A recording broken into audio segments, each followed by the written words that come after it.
The Day the Crayons Quit by Daywalt, from the illustrator of Stuck and This Moose Belongs to Me.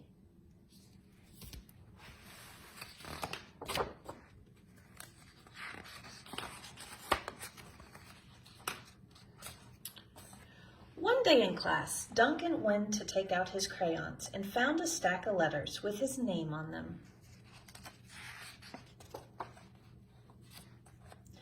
"Hey Duncan, it's me, Red Crayon. We need to talk. You make me work harder than any of your other crayons. All year long, I wear myself out coloring firing engines, apples, strawberries, and everything else that's red. I even work on holidays. I have to color all the Santas at Christmas and all the hearts on Valentine's Day. I need a rest. Your overworked friend, Red Crayon."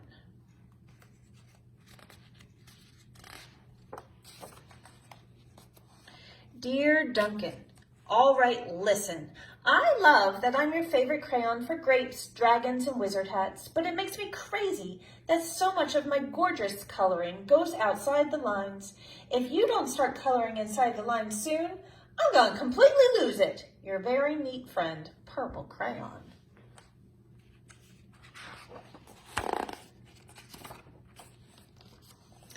Dear Duncan, I'm tired of being called light brown or dark tan because I'm neither. I'm beige and I'm proud.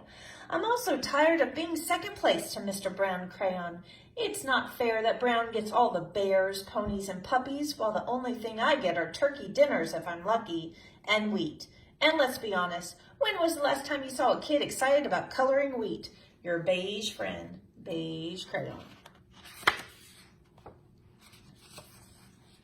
Duncan, Gray Crayon here. You're killing me. I know you love elephants, and I know that elephants are gray, but that's a lot of space to color all by myself. And don't even get me started on your rhinos, hippos, and humpback whales. You know how tired I am after handling one of those things? Such big animals. Baby penguins are gray, you know. So are very tiny rocks, pebbles. How about one of those once in a while to give me a break? Your very tired friend, Gray Crayon.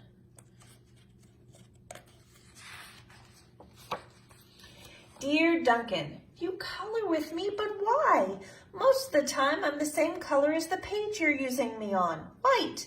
And if I didn't have a black outline, you wouldn't even know I was there. I'm not even in the rainbow. I'm only used to color snow or to fill in an empty space between other things. And that leaves me feeling, well, empty. We need to talk. Your empty friend, White Crayon. Can you see him? He's right there. And his artwork says, "A White Cat in the Snow" by Duncan. You can't even see it. Hi, Duncan. I hate being used to draw the outline of things.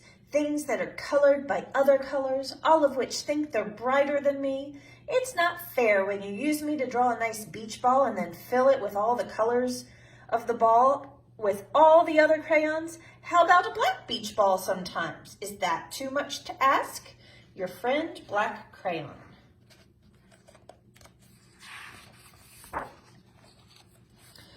Dear Duncan, as Green Crayon, I'm writing for two reasons. One is to say that I like my work. Loads of crocodiles, trees, dinosaurs, and frogs. I have no problems and wish to congratulate you on a very successful coloring things green career so far. The second reason I write is for my friends, Yellow Crayon and Orange Crayon, who are no longer speaking to each other. Both crayons feel they should be the color of the sun. Please settle this soon because they're driving the rest of us crazy. Your happy friend, Green Crayon. Dear Duncan, Yellow Crayon here. I need you to tell Orange Crayon that I am the color of the sun. I would tell him, but we're no longer speaking, and I can prove I'm the color of the sun too. Last Tuesday, you used me to color in the sun on your Happy Farm coloring book. In case you've forgotten, it's on page 7. You can't miss me. I'm shining down brilliantly on a field of yellow corn. Your pal and the true color of the sun, Yellow Crayon. Dear Duncan, I see Yellow Crayon has already talked to you, that big whiner. Anyway, could you please tell Mr. Tattletale that he is not the color of the sun? I would, but we're no longer speaking. We both know I'm clearly the color of the sun because on Thursday you used me to color the sun in both Monkey Island and Meet the Zookeeper pages in your Day at the Zoo coloring book. Aren't you glad I'm here? Ha! Your pal and the real color of the sun, Orange Crayon.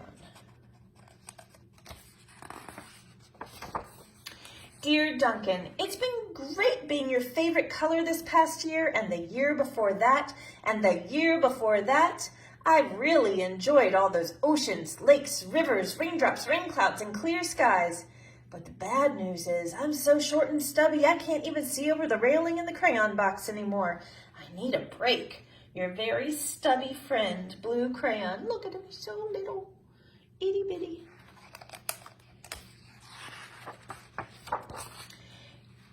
Duncan, all right, listen here, kid. You have not used me once in the past year. Is it because you think I'm a girl's color, isn't it? Speaking of which, please tell your little sister I said thank you for using me in her Little Princess coloring book. I think she did a fabulous job of staying inside the lines. Now back to us. Could you please use me sometime to color the occasional pink dinosaur or monster or cowboy? Goodness knows they could all use a splash of color. Your unused friend, Pink Crayon.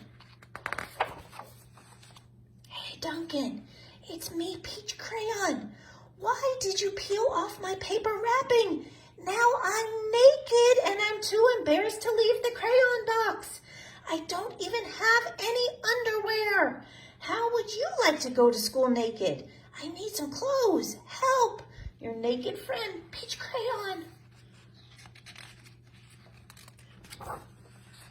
Well, poor Duncan just wanted to color, and of course he wanted his crayons to be happy, and that gave him an idea. When Duncan showed his teacher his new picture, she gave him an A for coloring.